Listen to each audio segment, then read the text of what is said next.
Имате ли празен, неизползван ъгъл в градината, който събира само плевели? Превърнете го в най-стратегическата точка за защита на вашата реколта. Решението е просто. Засадете хрян. Но защо точно в ъгъла? Хрянът е изключително издръжливо и агресивно растение. Поставен в лихите, той бързо ще се разпространи и ще задуши другите култури. Но в изолиран ъгъл, неговата сила работи за вас.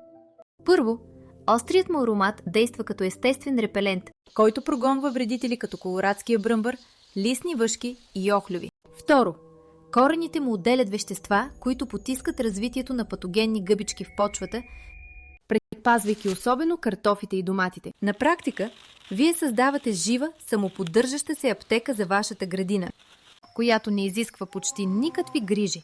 Запомнете златното правило. Един корен хрян в ъгъла на градината създава естествена защитна зона в радиус от около 3 до 5 метра. Затова не подценявайте силата му. Дайте на хряна един ъгъл още този сезон и наблюдавайте как градината ви става по-GPR и устойчива.